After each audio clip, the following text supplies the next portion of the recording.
namwe bakunzi b'ikiganiro ishengero n'iterambere turabaramukije tukaba tubahaye ikaze kuri Fekabuki Inama TV aho mukurikiranira iki kiganiro ishengero n'iterambere tukaba tugeze uyu munsi kwigenekerezo rya gatanu kwezi kwa kane 2020 aho no munsi dufise umutumira dasanzwe yaje ava mw'iryo shengero nyene rya Fekabu aho agiye kutuyagira ivyerekeye iryo shengero ingene ryagiye ritera imbere n'ibindi.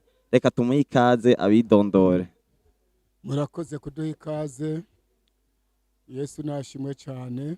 Amen. Ego Imana ibongera umugisha twege kwitwa Hatungimana Emmanuel.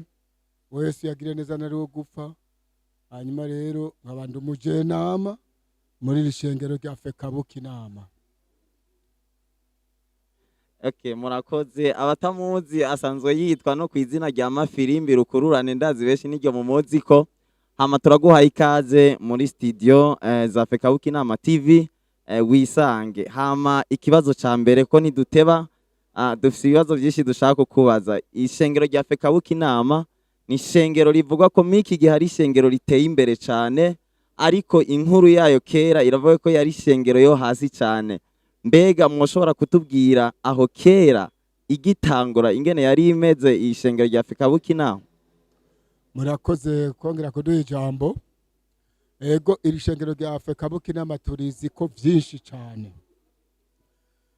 Iri shengero rya Kinama imbere no hera ko imbere ko nduga ku ijambo gituma wumva banyita rukururana nzamba amafirimbi.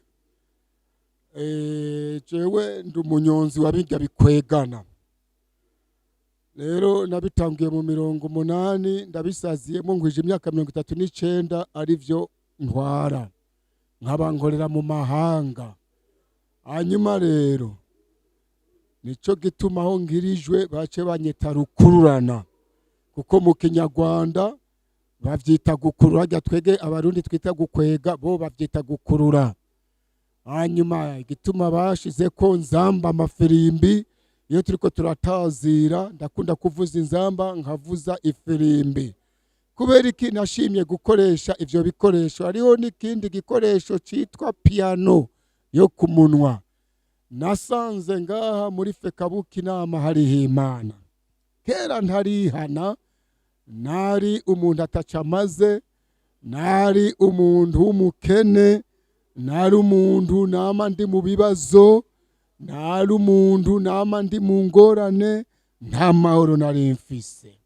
Maze kwakira agakiza k'Imana hano mu ishengero rya Fekabuki Inama aho hari mu kwa gatatu mu 90 ndahabona Imana. Mu kuhabona Imana nuko rero kuko benshi barakunda kuvuga ngo hano mu Kinama Fekabuki Inama ngo nta Mana ihari. Nabatazi gushikama, nabatazi kurindira isaha y'Imana. Hano hari Imana kandi Imana yo mwijuru, Imana ivuga, Imana ikora, Imana yumva amasengesho, Imana itabura guseruka. Uti kuki igihe nakiraga kiza nabonye mu buzima bihindutse, byangorane zose zari kuri jewe ziba ziraheze, mbona ubuzima bwiza sinangana uko mbona ngana, nta mahoro nari mfise ubu ndayafise, nta munezero nari mfise ubu ndawufise. Rero byose bimeze neza mu vyanje no mu banje, mu vy'impwemu bimeze neza. Hanyuma rero ico novuga niki nguko mbona ko ngari Imana. Twatanguriye hajya hakurya yibarabara rimanuka ku isoko mu kazu gatonya kamarenga, dutangura n'abantu bashika nka 50. Imana iradutera iteka, nico gituma mvuze ndi muri Fekabuki Inama hari Imana. Dukomeza gusenga Imana, tubona Imana yaduhaye uburyo, tuca tugura ngaha turi parcelle ya mbere, tuca twongera kwiya kabiri, none ubu tugeze mu bantu bashika nk'500 n'abandi. Urumva rero mu vy'iterambere y'ibyo mu mpwemu nivyo mbona ko Fekabuki Inama yaramaze gutera imbere mu vy'impwemu. Kuko idatera imbere mu vy'impwemu agutera twunguka, agutera twaguka, twari gutera dusubira inyuma cyangwa rishegero kaba ryarugaye. Nuko Yesu abahezagira. Murakoze cyane. Aha twabamenyesha ko turi neza na neza mu ishengero rya Fekabuki Inama hari studio za studio ahantu neza neza hari ibarabara rija ku isoko mu Kinama, ahari karavuga ni hakurya y'ibarabara, hari iryo shengero ritoya cyane, ubu n'ahandi baguze ishengero ni rirerire cyane gose. Mbega ibintu mwavuza aho kera, aho mwari mukiri mwako kazu k'amarenga, ugereranije n'ivyo bavuze ubu n'ivyo bafise ubu, hari itandukaniro rihari? Murakoze, nico gituma mvuze ndi hano Fekabuki Inama hariho Imana, kandi ndabona ko mu vy'iterambere ivyo mu mpwemu tugeze kure. Igihe twatangura ngaho nyakuri ko gashengero gatonya k'amarenga, twavuza icitwa ipendo, yari migereni imwe izamwo amakoto, yazamwo amavuta yitwa makaranga ivuye i Burayi twayirungikirwa n'abazungu, bayirungise kw'imisada, ku bantu bagwaye kwashi, ku bantu b'abakene bari mu bitaro.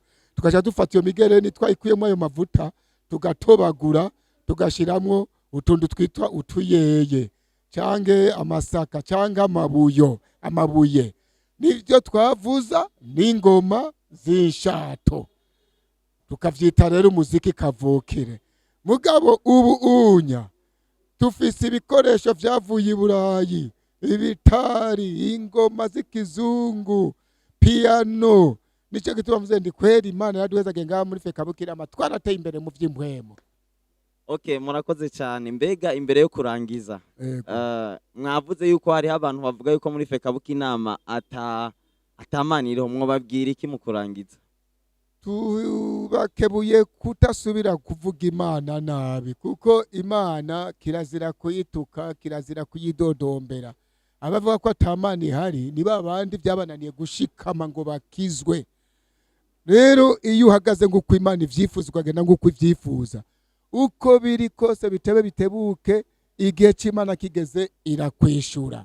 Itevye kukwishura suko iba yakwanse, ibikiri kwiraraba kwihangana kwawe kugeze, ivyizigiro vyawe bigeze, igihe cyaro kigeze ukazubona irakwishuye. Hano rero je ndabakebuye hariho Imana, kuko natwege igihe tuyisenga ngo iduhezagire, twibuke mu magara meza, mu ngomezi, mu mahoro, twaciye tubirongaho nyene. Nuko twabanje kurindira isaha y'Imana igeze ikiratwibuka. Urabona ko sigaye nambara neza nkababura amatari, kera nawe nambara ibinyoteri.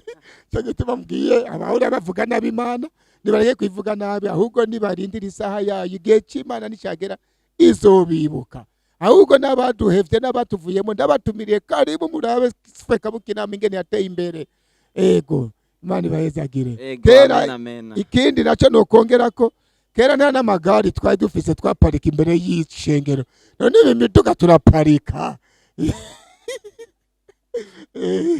kandi kera twambara gutya mukozi w'Imana. Ubu twambara nk'abashikiranganje kubera Yesu yatwibutse. Nta karuvati twashirako. Oya.